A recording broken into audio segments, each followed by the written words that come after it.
Hari kemudian, besok atau lusa. Wa zakarullaha katsira.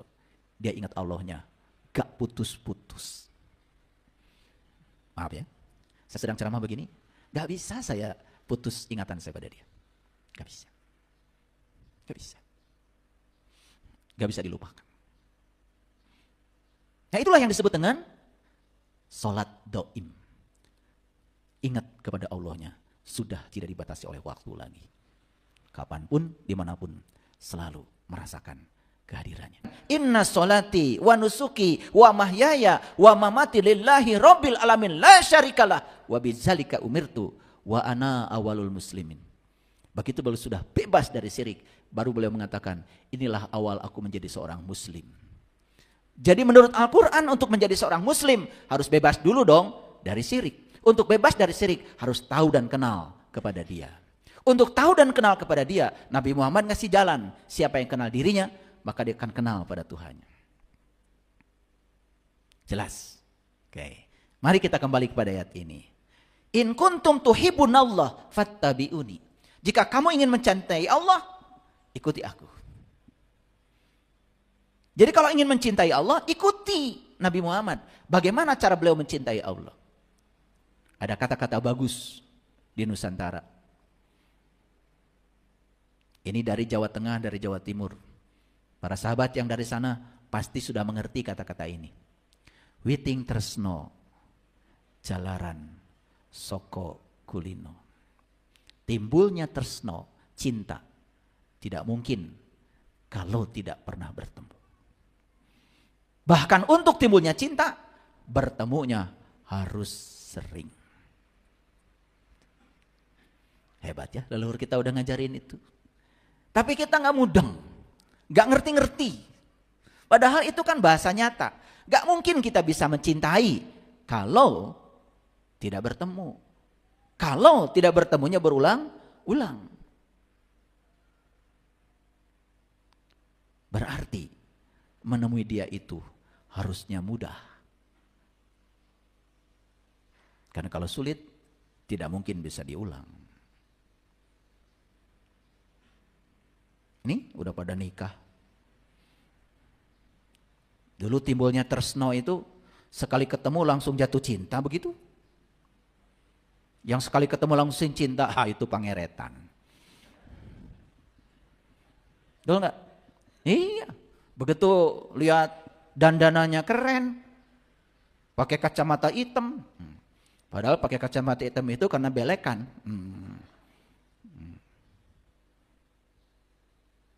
Mobilnya bagus, bicaranya seperti orang kaya, langsung jatuh cinta. Itu cinta pangeretan namanya. Cinta sejati tidak begitu. Bertemu dulu berkali-kali. Itu pun belum bisa jatuh. Belum bisa jatuh hati. Setelah kenal sifat-sifatnya mungkin baru ada sedikit. Setelah kenal betul ya segalanya. Setelah mengenal betul kan baru menyatakan saya mencintai kamu.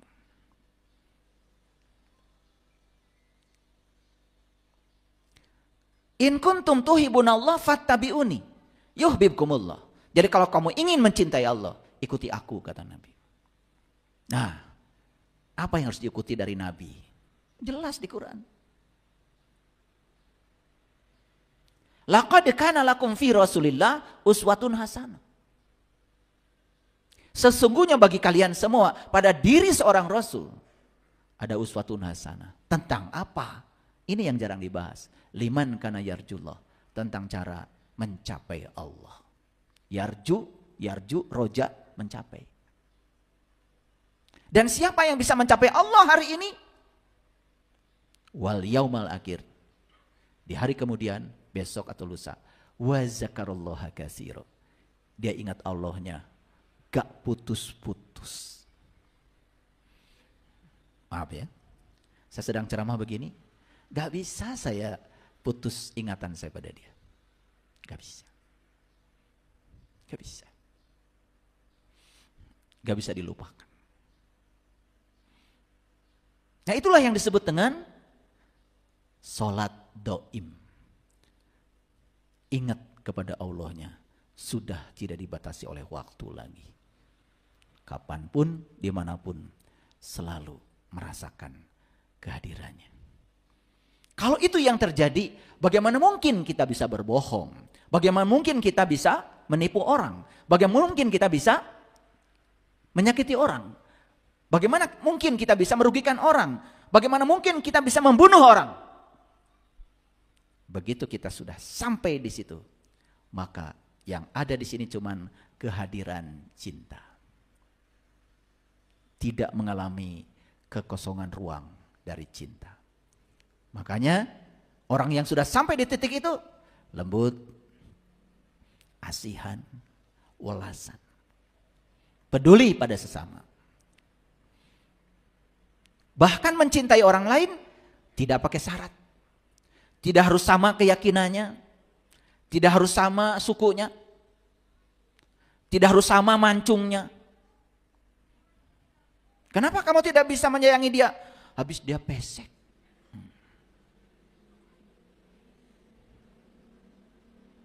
Udah gak ada syarat. Unconditional. Kenapa? Karena dia sudah jadi manusia. Makanya kata Tolstoy, Leo Tolstoy, yang sudah saya sampaikan minggu yang lalu, sastrawan Rusia, beliau mengatakan, jika kamu bisa merasakan sakit, itu baru tanda bahwa kamu masih hidup. Tapi kalau kamu sudah bisa merasakan sakitnya orang lain, penderitaan orang lain, dan kamu berupaya untuk menyembuhkan rasa sakitnya, barulah kamu disebut manusia. Coba sekarang lihat. Saling lapor, ini lapor ini lapor ini lapor itu. Aduh. Karena tidak ada cinta di situ. Coba melaporkan orang ke polisi. Apa sih hasil akhirnya? Bukankah hasil akhirnya hanya memenjarakan orang lain? Betul? Setelah proses yang lama, udah sidang, menghadirkan saksi, puncaknya itu adalah vonis hakim kalau orang lain dihukum. Saya heran aja kalau ada orang yang mengaku dirinya manusia, melihat penderitaan orang lain bahagia. Orang lain di penjara bahagia. Aneh. Itu kosong, di sini gak ada cinta. Harusnya kita bisa merasakan kebahagiaan dengan kebahagiaan orang lain dan merasakan penderitaan orang lain dengan penderitaan. Dan kita bisa merasakan penderitaan orang lain. Gitu enggak? Hanya puas ketika orang lain celaka. Merasa puas ketika orang lain di penjara. Itu. Apakah itu yang disebut dengan keadilan? Hadirin, keadilan itu kehadiran cinta. Dan ketidakadilan berarti cinta tidak hadir. Paham sampai di sini? Ingin mencintai Allah? Ikuti. Ikuti beliau. Jangan cuma ngaku-ngaku, saya umatnya Nabi, saya umatnya Nabi. Urusan tradisi beliau, karena beliau berbeda. Beliau lahir di sana, kita lahir di sini. Urusan tradisi, ya tidak perlu semua harus diikuti. Karena tradisi belum tentu ajaran. Tradisi sudah ada, waktu ajaran itu ada. Makanya agama itu kan sebenarnya perpaduan antara tradisi dengan ajaran yang dibawa oleh para pembawanya. Itu jadi melembaga, yang kemudian menjadilah yang namanya agama. Akhirnya kita ngikutin semuanya. Padahal berbeda antara tradisi dengan ajaran. Di sana ada tradisi di mana perempuan kalau diduakan oleh suaminya tidak marah karena sudah umum di sana. Di sini kan beda, kita tidak punya tradisi itu. Pasti kalian uring-uringan. Betul nggak? Beda. Gitu. Ya, makanya perlu kewarasan dalam beragama. Maka Nabi Muhammad mengatakan agama itu akal, dan tidak ada agamanya bagi yang tiada berakal. Nah, ada dua kata yang penting harus dipahami. Ada cinta buta. Kenapa perlu saya jelaskan? Saya khawatir kita selama ini mengatakan cinta, padahal sesungguhnya itu hanya cinta buta aja. Cinta itu pasti menghasilkan kedamaian. Kalau cinta buta pasti menghasilkan kehancuran. Kalau begitu, setuju gak dengan saya? Sebenarnya cinta buta tidak layak disebut cinta. Cinta buta itu justru ketidakhadiran cinta. Hasil akhir cinta harusnya kedamaian. Tapi kalau yang muncul itu adalah berantem, konflik, bukan cinta itu. Itu cinta buta. Saya khawatir saja kita tidak bisa membedakan.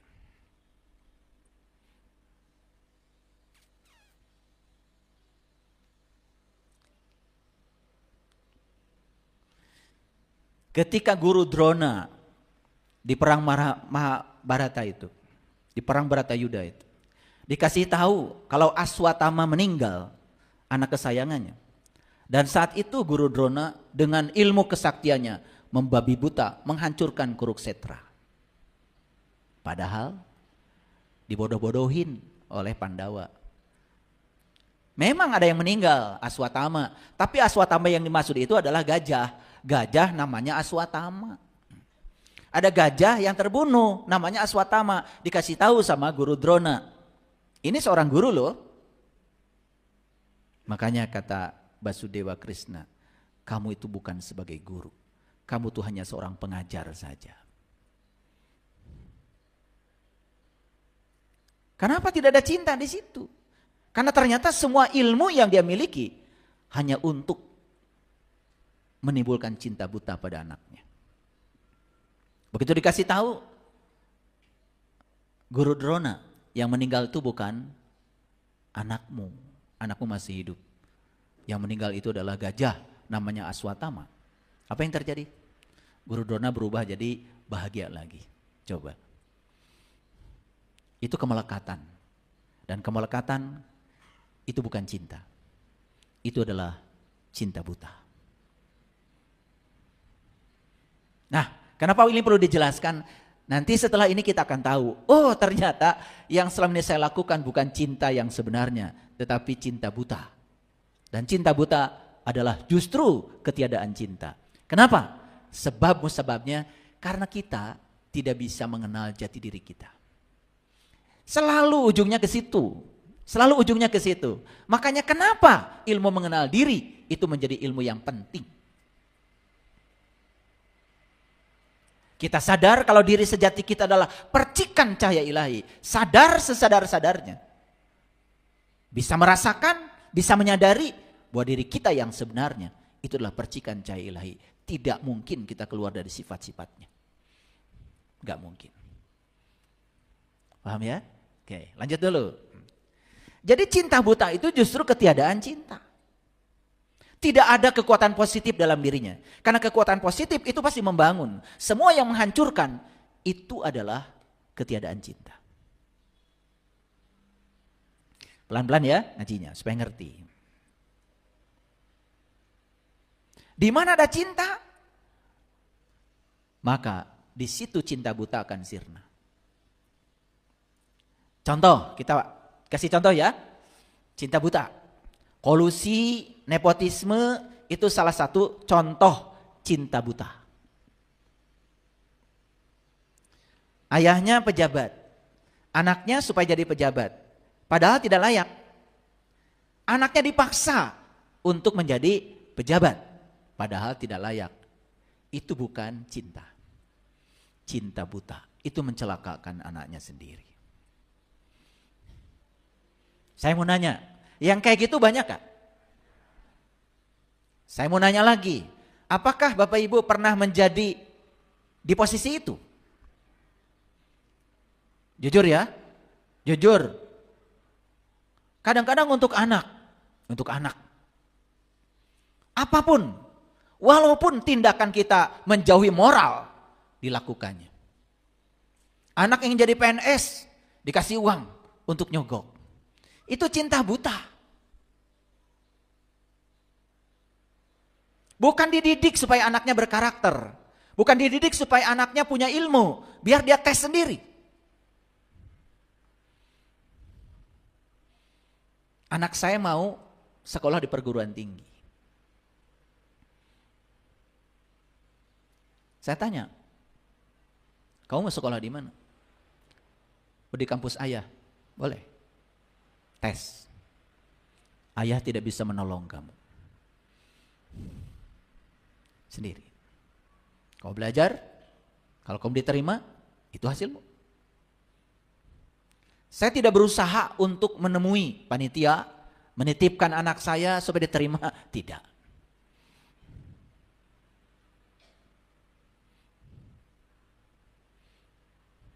Yuk sekarang kita bongkar. Jujur ya. Kalau kita mendidik anak, memberikan pengetahuan pada anak dengan cara menjauhi moralitas. Ingat, pengetahuan yang kita berikan pada anak tidak akan bisa menolong dia pada saat dia mengalami krisis. Kenapa? Karena dia dibuat bergantung kepada kita. Dia dibuat menjadi sangat manja. Dan itulah cinta buta. Hasil akhirnya adalah kehancuran. Bolehkah kita mewariskan harta pada anak? Boleh. Bolehkan mewariskan apa yang kita punya pada anak? Boleh. Tentu orang tua ingin memilihkan sesuatu yang baik buat anaknya untuk kebaikan anaknya. Tapi jangan lupa, didik supaya mereka berkarakter. Siapkan mereka untuk tidak bergantung kepada kita. Semakin dia dipersiapkan untuk menjadi bergantung pada kita, suatu saat ketika kita tidak ada lagi, kelabakan dia menjadi melekat kepada kita. Itulah hasil dari cinta buta. Dan cinta buta bukan cinta, itu adalah ketiadaan cinta.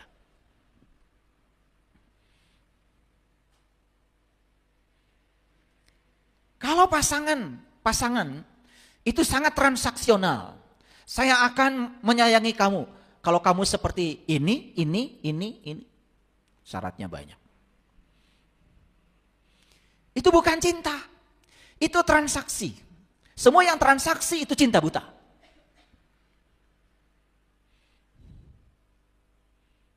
Dan semua bangunan rumah tangga yang dibangun oleh cinta buta pasti hancur. Saya bilang tadi, begitu tidak hadir cinta dan ruang kosong itu tidak hadir cinta, lihat ujung akhirnya adalah kehancuran. Karena tidak mengerti kalau menikah itu semi latihan untuk bisa menerima kalau pasangan saya berbeda dengan saya. Saya harus terima kalau saya dengan pasangan berbeda. Saya harus menghormati kalau saya dengan pasangan berbeda. Bukan memaksakan keinginan pada pasangan. Itu transaksi. Dan itu adalah cinta buta. Lihat, cinta buta ujungnya neraka. Penderitaan, kesengsaraan.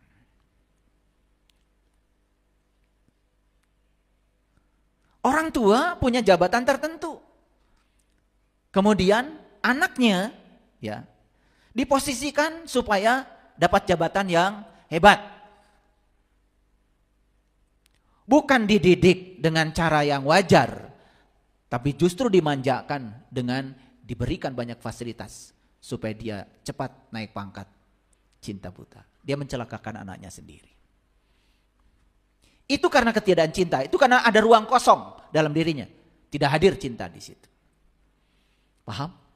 Oke. Saya beri contoh-contoh ya, supaya gampang.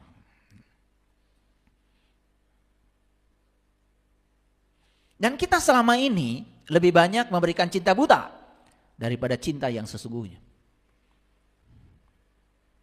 Jenderal MacArthur, pemimpin sekutu di Perang Dunia yang kedua. Sudah tahu doanya Jenderal MacArthur? Doanya, Tuhan, jangan pernah berikan kemudahan kepada anak-anakku. Jangan pernah berikan kelancaran pada anak-anakku. Berikanlah badai yang besar dalam hidupnya untuk anak-anakku. Tapi satu permohonanku kepadamu Tuhan.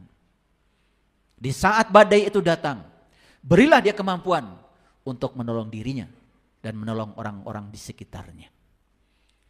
Aku bangga punya anak seperti itu. Berani doa kayak gitu? Kan doa kalian itu selalu, kalau saya baca di WA itu, semoga diberi kelancaran, kemudahan.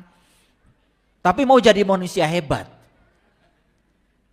Manusia hebat itu tidak dibangun lewat kemudahan dan kelancaran. Coba naik atuh kata-kata tuh, semoga Allah memberi yang terbaik buat kamu nak, gitu. Naik lagi, lebih tingkat lagi doanya, semoga Allah menguatkan pundakmu. Apapun yang akan dipikulkan semesta padamu, pasti yang terbaik. Pasti cinta kasih Allah supaya kamu menjadi hebat. Gitu gak doa? Kemudahan, kelancaran.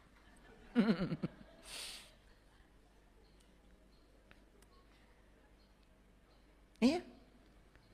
Belajar agama bertahun-tahun, WA saya tidak bermutu.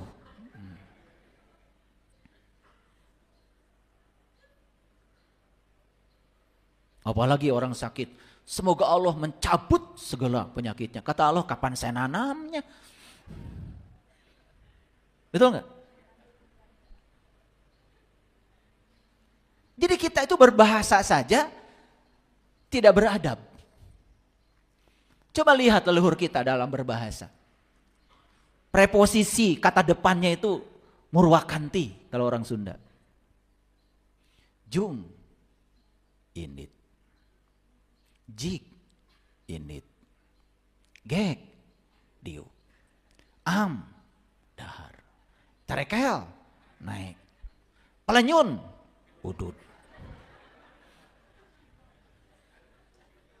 Betul nggak? Gedeblug, labuh. Coba. Di balik bahasa itu ada rasa. Ada rasa. Bukan sekedar preposisi, bukan sekedar kata sambung, ada rasa. Bral gramiang. Tuh. Itu peradaban. Dan orang tua kita sudah mencapai peradaban yang sedemikian luar biasa. Lihat dari cara mereka berbahasa. Kejebur. Mojai. Coba. Betul? Dut. Hitut. Luar biasa. Orang tua kita. Betul gak? Hebat. Hebat cara berbahasa. Jadi kalau anak, pasangan semakin melekat dan semakin bergantung. Semakin tidak mandiri. Semakin takut kehilangan. Semakin cemburu. Cinta buta. Kan sok parasea wae cemburu. Sanes cinta. Justru itu ketiadaan cinta. Kalau cinta itu mau apa sih?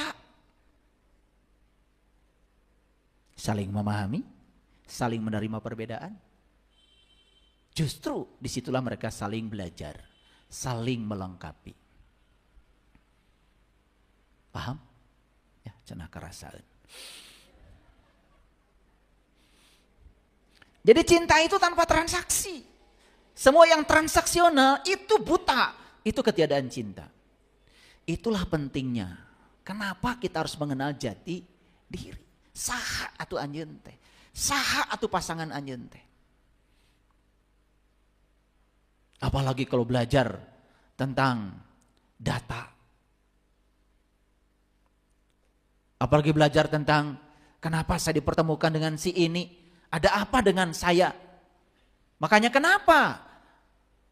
Istilah mempelai dalam bahasa Sunda itu adalah panganten.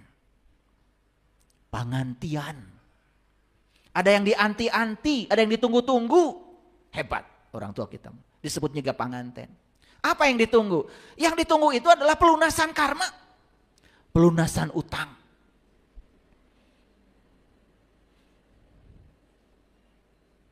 Pasangan kita nyeleweng. Stop. Jangan-jangan di kehidupan yang dulu, kamu pernah nyeleweng. Dibayar di kehidupan yang sekarang utangmu. Supaya tidak lahir lagi untuk bayar utang. Bukankah itu kasih sayang? Itulah pentingnya pengetahuan. Makanya dasar kebenaran adalah pengetahuan. Karena kita tidak punya pengetahuan, kita hidup seperti kebanyakan orang. Coba ditipu orang, langsung kamu rungsung. Diam dulu. Jangan-jangan orang yang menipu saya hari ini, mungkin di kehidupan yang dulu pernah bersama saya. Jangan-jangan malah saya yang menipu dia. Kalau ini adalah cara semesta melunasi utang saya, it's okay, no problem.